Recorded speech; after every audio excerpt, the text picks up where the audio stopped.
I'm sure by the title, you know what's going on here today. We are going to get into my Marvel Disney Plus show ranking.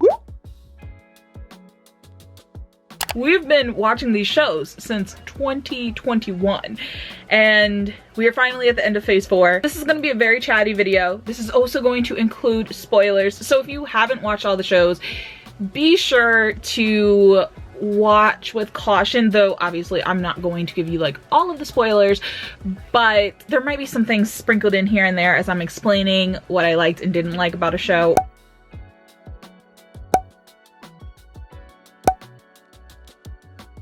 Yes, it is unfair to put What If at the bottom because I didn't watch it. It just was a show that lost me as soon as it started because the first episode was literally focused on Peggy Carter because for some reason Marvel thought that that was the best story to start with.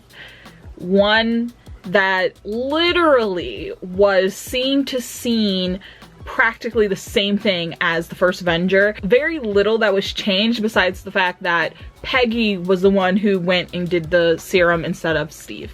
But this is not a Peggy Carter safe zone, so you know now. I do kind of want to go back and just at least watch Chadwick's episode. I can't believe it got renewed for a second and third season. I feel like they could be doing anything else in the animated area. Loki was definitely one of the TV shows that I was looking forward to so much. Loki just lost me, and I know the exact moment when it truly lost me. After all of the info dumping, when Sylvie came into the cast. I did not like Sylvie from the jump. First few episodes I think were such a rush, and I thought that they were just so well done. It made me so intrigued about the TVA and getting to know about all of that, and I just thought it was so beautiful in how they decided to both style the sets and the cast, but Sylvie lost me, and I hated all of the side whatever that came with Sylvie's character. And even more than that, I hated the romance line between Loki and Sylvie.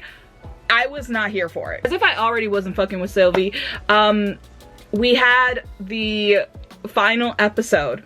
Jonathan Majors did an amazing job. He was the best part of that final episode, I have to say. Just took my breath away listening to his monologue and just him going on. I was just like, wow, he is literally going to obliterate the Avengers and every single hero, whatever they're gonna call themselves. And then Sylvie. I mean, I know it had to happen one way or another to get everything started. Just, I can't,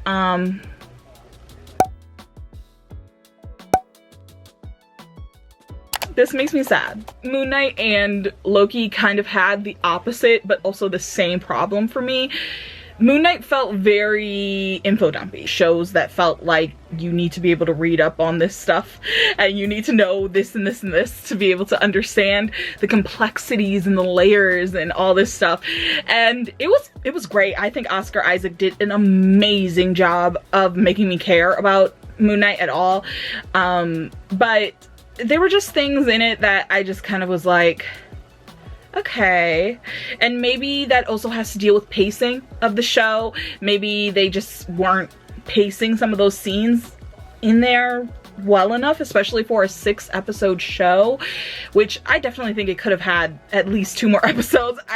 Just so we could get a little bit more of something. I'm thrown at the fact that there's not a guaranteed plan on when season 2 is coming out, because the cliffhanger that they had there was the most exciting thing about, like, you know, and I guess that's what I'm talking about with the pacing. I wish that we could have moved things up. Like, move this up an episode, move this up an episode, cut a few things so we have more time to push more of what that end credit scene was. Of all of the Disney Plus shows, this is the only one that I really think should have been a movie instead of a show. It was made to be seen in the theaters. Like the opening scene of that, Sam flying, and then when we see Sam in the suit for the first time, I think they could have delved more into like the racism and like race in the MCU and Isaiah Bradley, and I think those conversations definitely could have been delved into more. Even the whole thing about the Avengers and how they're paid and like how Sam couldn't even afford, you know, like I feel like we could have started those conversations even more. We had like the wannabe Cap, like I feel like all of that is a conversation. They are things that need to be talked about, and yes, they were kind of like dumbed down for the audience, but I feel like they could have gone harder. Like, even the whole thing with the broker and like Zemo, it was great, but I feel like sometimes those scenes just felt like, what are we really doing? What was the point? I wish that it was just a little bit more focused. Sebastian and Anthony have such great chemistry, and they really did such a great job with this. And there were so many funny moments between them. When they first announced Phase 4 and like what was going to be the projects for it, truthfully, I did not think in my wildest dreams that this project would be in the 4th spot for me. It's something I have to accept, and it's something that you'll have to accept too. I honestly was not watching this show, and then I found out that Yelena was gonna be in it, and I said, okay, I might have to tune in. Truthfully, for me, the first show that felt like a show. It felt like people who had worked on shows, written for shows, directed for shows, actually were working on this. Not saying that there weren't things that they could have done better, not saying that there weren't pacing issues, or like I feel like they could have definitely gone more into the emotional background for Clint, considering he was the present standing Hawkeye at the start of the series. Delve even more into his family and like even his relationship with his wife. Like, how did that happen? And I feel like that's like our only opportunity to figure it out. When are they gonna talk about it otherwise? Secret Invasion or something? This show definitely was setting up Kate Bishop to be the next like Hawkeye, and we got so much emotional background for her, so much family dynamic, so much of that it really was her show. And maybe that's also why I really enjoyed it, because it was a lot of Kate, and I liked Kate. I thought she was fun. I knew nothing, absolutely nothing about She-Hulk before going into the show, but I have to tell you, Jennifer Walters is my girl. I enjoyed her so much in this show, and I thought she was just so fun, relatable. She just felt like a girl's girl. Everyone wants to see what the everyday people in the Marvel universe are doing and how they react to things, and like, why don't they react more shocked to this big statue coming out in the middle of the ocean? They don't, because this shit happens every single fucking day. They're used to it. It's just a Tuesday. There were also a lot of problems with this show, and I do hope that it does get a season 2, but they definitely need to fix a few things, and I hope that they look at some of the more articulate critiques that are online to get a little insight on what I think would probably fix it. Of all of the Disney Plus shows, this one probably had the most obvious pacing issues. To have episodes where it's filler and it's like, oh, we're going to a wedding, this is so fun, or we're going to have this 2-episode court case.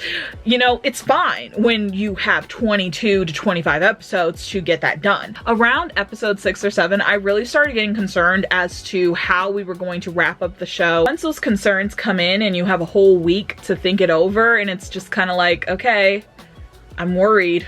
I go back and forth over if the show should have just had more episodes, or if it should have just been 40-minute episodes so that we could at least get more story in each episode. The best episodes of the whole entire season were literally episode 8 and then episode 9. Why are the last 2 episodes the best episodes? The perfect balance of the playfulness and the lightheartedness of a sitcom vibe and how their vibe as She-Hulk should be, and also using to their advantage the 4th wall break and really just getting in there. The amount of times I've rewatched episode 8 alone, I can't even tell you. It's definitely in like the double digits.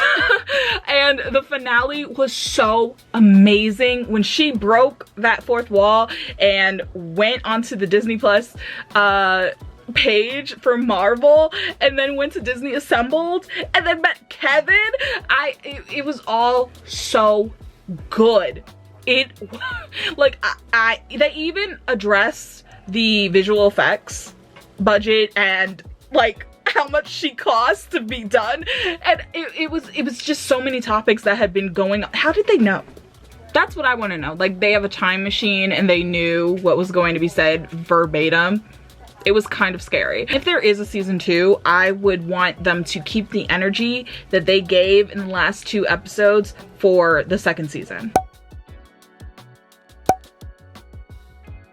Kamala is one of my most unexpected faves of phase 4. She just was a light. She was so funny. She was one of us.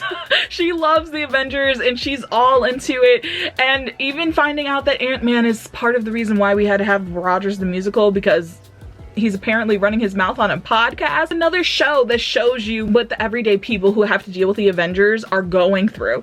And AvengerCon, like, come on, it's so fun. I do think that there were very clear pacing issues. I feel like the storyline was also just a little all over the place. I kind of wish that we didn't have to like waste so much time on the wonder of what Kamala was. If she's a Jinn, is she clandestine, is she, you know, in the end a mutant, you know? And I know that that was just one of the themes of like labels and like putting yourself in a box, and Kamala being like, I really just don't care anymore, I'm me. The best thing about this show also was the family aspect. The family bond in this show is just so beautiful, and I hope throughout Kamala's appearance in the MCU, her family will continue to be there right by her side, riding along with her. My favorite scene, oh my gosh, wait, there's probably a few. The one when she was with Kamran and the lights behind her started turning into little hearts, and I was like, oh my god, that's so cute. And then there was the Be My Baby scene. Oh, so cute. I loved it, related to it, wanted to live it. You know, if I was a teen, I would have been obsessed. I would have been so obsessed, but I'm obsessed now, so it doesn't matter. I still love everything about it. It was so good, and she's definitely one of my favorite additions to the MCU. Even just Iman being in there, she's amazing too. I love everything she did with Kamala. I don't know. I have to be completely honest. When I watched the first 2 episodes of WandaVision, I was confused. I had no idea what was going on. I was gonna drop the show, I'm not gonna lie, but I was so hyped once we started getting those answers and we started seeing the world outside of Westview. I loved the appearances of other characters from other MCU movies that weren't even connected. Getting to see Jimmy Woo and then getting to see Darcy. They're from 2 different branches of the franchise, and yet they are here interacting in WandaVision, and I think that's also one of the things that I loved about the MCU shows, not gonna lie. I can't wait to rewatch it again. It was just visually so beautiful, and it deserves awards. There's a reason why it was nominated for stuff. It was just so good, and I think that it's a perfect example of what the Disney Plus show should do. I think this one, and also like Miss Marvel and, you know, She-Hulk, I think they did a great job of being different and unique and just kind of having their own flavor. One surprise sneak in here for phase 4 was Werewolf by Night. That was the perfect use of Disney Plus. Special presentation, and it was only about an hour long, very to the point, so beautiful, and just had artistic freedom. It told a story. It was so compelling, and I've already watched it a few times and I probably will watch it again next year when it's around spooky season. It's just so good, and it was actually kind of scary in some parts. I liked it, and I think it was just a great use of the platform, and I think they can tell so many more stories that maybe don't need a TV show but also don't need to be in any of the movies. They can tell just singular stories and just go wild. Overall, all of these shows, I think, had things that I would love to improve on. Finding a concrete amount of time for just the standard length of shows will benefit them a lot. If they're going to do the sitcom thing, I think personally 10 to 15 episodes would be great, and have them actually be 30 minutes. And then have like the basic show come to at least 9 or 10 episodes. Kind of like Netflix, how you can always expect a season to be 8 episodes now, and they're gonna be roughly 45 to maybe 50, 60 minutes long.